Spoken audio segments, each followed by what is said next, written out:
However quickly the Ukrainians try to repair their energy infrastructure, Russia is determined to destroy it, today using their newest and most advanced weapon. The temperature on the surface of the sun is 5,500 to 6,000 degrees. Therefore, everything that is in the epicenter of the explosion is divided into fractions, into elementary particles. Everything turns essentially into dust. The Russian president had bounced into a meeting with his near neighbors before threatening to reduce Ukraine to dust and issuing sympathy that could be interpreted as veiled menace towards the incoming American president.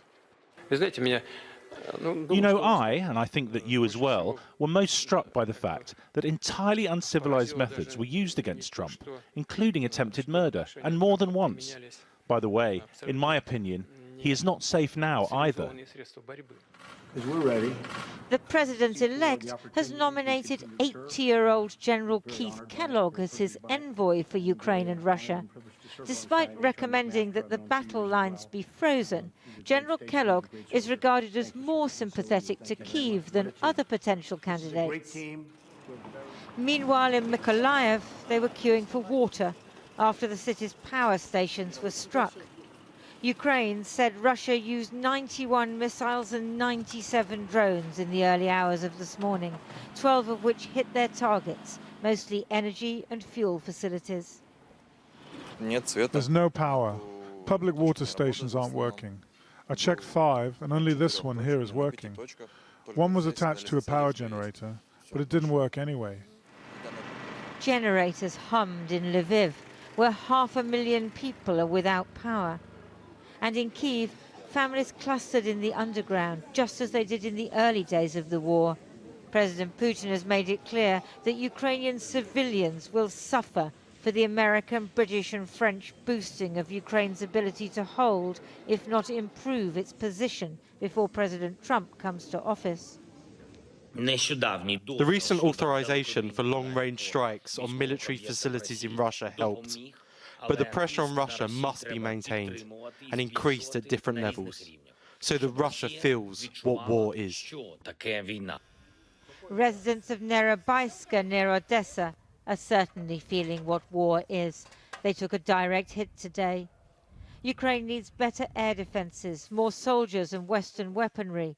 Russia has more men, more artillery, more missiles, and President Putin believes that he has both time and momentum on his side. Lindsay Hilson reporting. Well, earlier I spoke to Maria Metsentseva, who is a Ukrainian politician from President Zelensky's Servant to the People party. I began by asking her if Russia's attacks and Vladimir Putin's threats herald a very difficult winter ahead. Today, we have witnessed yet another genocidal war crimes. We can't identify it in any other way, because all the claims that are conducted by President Putin or whoever from the top political and military leadership are saying what they're doing. So they're targeting civilian and critical infrastructure. They're targeting civilians. Today, the government and local administrations managed to get back electricity in many towns and regions across Ukraine. So it proves our efficiency.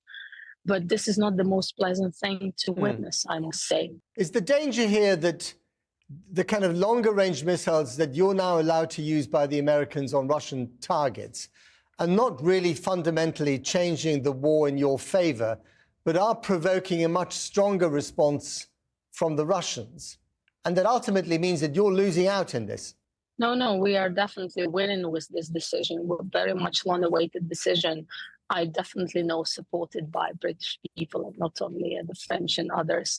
Given the green light finally by American partners, proves that our identified spots of evil, we call them, are very correct, because they are military targets. According to international laws of war, we are eligible to target them, unlike Russians are doing. So they are committing complete opposite war crimes against civilians. So this is not an escalation. Is this the end game? Is that what we're witnessing here, that both sides are notching it up?